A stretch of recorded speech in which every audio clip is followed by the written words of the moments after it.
Digo mais, pessoas como esses intelectuais, entre aspas, que estão aparecendo, tipo Clóvis de Barros ou Leandro Espiritual, não são capazes de seguir duas linhas de raciocínio ao mesmo tempo. A incapacidade dialética desses caras é um negócio absolutamente monstruoso. São pessoas que simplesmente não sabem pensar. E estão aí dando palpite o tempo todo. Por quê? É o ignorante falando para o outro mais ignorante ainda. Então, este negócio tem um efeito multiplicativo, é progressão geométrica.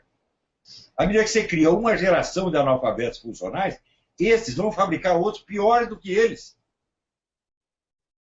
Então, você vê o que era a cultura brasileira, o que era o ambiente literário brasileiro, vamos dizer, meio século atrás. Era Herberto Salles, Manuel Bandeira, Carlos Drummond de Andrade, Otto Maria Carpo, Gilberto Freire. Agora, o que é? Leandro Espiritual, Clóvis de Burros, né? E outros desse tipo. Francisco Raso. Essa gente está ocupando o espaço todo, eles são analfabetos funcionais, já criados, já vítimas desse sistema, que estão multiplicando a sua doença. Então, isso tem que parar já. E o povo sabe disso. O povo está a favor da escola sem partido, assim como o povo estava 95% contra o PT. Agora, não adianta você ficar contra o PT se, ao mesmo tempo, o PT tomou todas as organizações e todos os canais de opinião. Então, eles acabam tendo o quê? A hegemonia. Ainda que eles sejam minoritários, eles têm hegemonia. Eles têm o controle dos canais de opinião. E nas escolas, então, isso é notório. Eles têm o controle de todas as escolas. Fazem o que quiser. E, como bem lembrou o Miguel, é uma audiência cativa. Quer dizer, o sujeito não está lá ouvindo o professor porque ele quer. Ele está ouvindo porque ele é obrigado. Ele não pode sair dali. Né? Então, o professor pode fazer o ouvido dele de pinico o dia inteiro e ele não pode sair. Tem que ficar quietinho e dizer amém. Quer dizer, é claro que é uma situação tirânica, é uma situação de opressão. É uma lei da mordaça que está aplicada no Brasil inteiro por essa gente. Tá? E quando eles dizem lei da mordaça, eles sabem que é o contrário. Eles sabem que o dono da mordaça são eles. Que eles que estão amordaçando dos outros. Tá certo? Agora, na situação atual, depois de 40 anos de distorção e de socioconstrutivismo, dessa porcariada toda, o que é o prestígio intelectual hoje em dia? É o brilho momentâneo do ignorante perante outros mais ignorantes.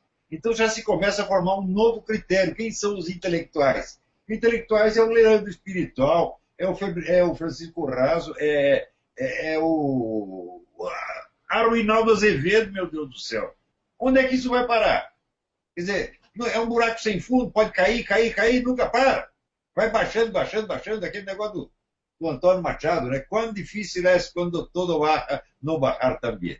Está tudo baixando, né? O critério vai baixando, e o que parece alto aos caras é o que tem 3 milímetros, assim, né? No fundo do poço.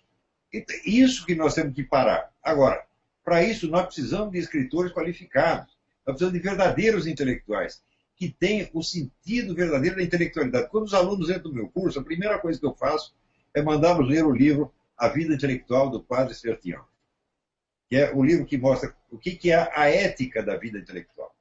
O que o intelectual tem de ter em mente, quais são os valores que ele tem que ter no seu coração para ele exercer a profissão de maneira digna. Olha, esse pessoal todo que está posando, que está dando palpite o tempo todo, ele não tem a menor ideia disso. Você viu, falando do Leandro Espiritual. Outro dia, esse cara, querendo desfazer da mística cristã, ele analisa o caso de Santo Antão, baseado no quê? Na história real de Santo Antão? Não, na versão ficcional criada por Flaubert. Quer dizer, o Flaubert escreveu um conto a respeito de Santo Antão. Se eu quero analisar o santo, eu não tenho que pegar o personagem ficcional, tenho que pegar o personagem de verdade. Quer dizer, isso ele nem sabe. Isso é que nem a Marlene Chauí, que analisava a psicologia de René Descartes, baseado no retrato pintado por Franz Hals, que é um sujeito que nunca viu René Descartes na vida. Quer dizer, eles já estão misturando ficção e realidade assim, sem perceber. Quer dizer, quem são essas pessoas? São intelectuais? Não são nada, são analfabetos, são incapazes. São pessoas que, numa situação normal, ninguém jamais teria ouvido falar deles, além do boteco da esquina. Entendeu? E o Brasil hoje está sendo infestado por essas pessoas.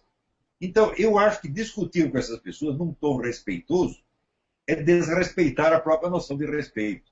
Como dizia Nietzsche, quem não sabe desprezar não sabe respeitar. Então, discutir respeitosamente, eu podia discutir com o Meira Pena, podia discutir com o Jacob Borender, que era comunista, podia discutir, sei lá, com o Zé Guilherme Melchior, Agora, vou discutir respeitosamente com esse tipo de picaretinha, cuja presença me envergonha. Eu fico com vergonha do meu país de ver que esses são os intelectuais, né, que estão aí encantando plateias de ignorantes. É uma coisa horrível a gente ver isso aí. E isso vai piorar, gente. Vai piorar. Cada geração isso vai ficar pior, pior, pior, pior. Nós estamos entrando na barbárie pura e simples. Né? Você vê que, atualmente, todo jovem escritor que está aí estreando, ele já entra com temas universais. O liberalismo, né? A cultura brasileira, o fascismo. Mas o que é isso? Por que você não pega um fato concreto e analisa um fato concreto, em vez de ficar no reino dessas generalidades? Ele já faz assim por amadorismo. Então, a perspectiva da alta cultura no Brasil assim, é catastrófica. É um negócio que nós temos que olhar isso aí com temor e tremor, como dizia o Kierkegaard. Né? Então, isso nunca aconteceu na história do mundo. Quer dizer, você imbecilizar uma nação de 200 milhões de pessoas, extinguir a alta cultura, né? De um país que já teve grandes escritores, grandes pensadores, grandes artistas, destruíram tudo e estão destruindo as crianças. Agora você imagina, a criança vai para a escola e o professor fica falando de sexo o tempo todo. Que concentração esse neguinho vai ter para estudar alguma coisa abstrata? Nunca. Quer dizer, essa excitação sexual permanente agora estão mantendo as crianças, isso aí é para imbecilizar muito mais do que o sócio-construtivismo. Quer dizer, não é um problema de moralismo sexual, não, não, não. Se você quer fazer suas surubas, você faça. Agora, você envolver as crianças nisso programaticamente, com um projeto político, e utilizar isso como massa de manobra, isso é a coisa mais criminosa que já se fez no mundo. Isso é um bando de pedófilo. Você vê, esse seu Clóvis de Burros, ele defende a pedofilia abertamente. Pelo menos isso é até um mérito, porque ele defende abertamente. Os outros induzem a pedofilia sem dizer que estão fazendo isso. Quer dizer, nós temos que agir já. E note bem, esse cartaz que o Miguel redigiu, ele está escrito numa linguagem absolutamente perfeita, de acordo com o espírito do Estado laico moderno, sem nenhum ranço ideológico por trás. Isso é a definição dos direitos e deveres do professor no Estado laico moderno. Ninguém pode ser contra isso. Então, como eles não podem ser contra isso, eles inventam outra escola sem partido. A imagem é a semelhança dos demônios que assustam os seus pesadelos, entendeu? E começam a combater isso aí. É o homem de palha, cria o espantalho combatendo o espantalho. Todos estão fazendo isso. Toda essa gente está fazendo isso, invertendo, chamando o debate de mordaça e a mordaça de debate. Então, não estamos discutindo como pessoas honestas, não tenho objeções respeitosas a nenhum desses vagabundos.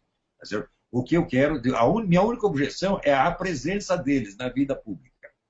Tá? Eles têm que sumir, têm que ir para casa. Seu lugar é em casa, bem quietinho, do lado do fogão, que nem um gato. Tá? Vocês não têm o direito de expor a sua burrice como se fosse auto-intelectualidade. Isso tem que parar. A picaretagem intelectual é o maior problema do Brasil. Não existe um problema nacional que não tenha sido criado por algum picareta intelectual. E eu digo assim, querer corrigir a política de um país sem primeiro sanear sua vida intelectual é querer comer merda e cagar flores. Isso é impossível.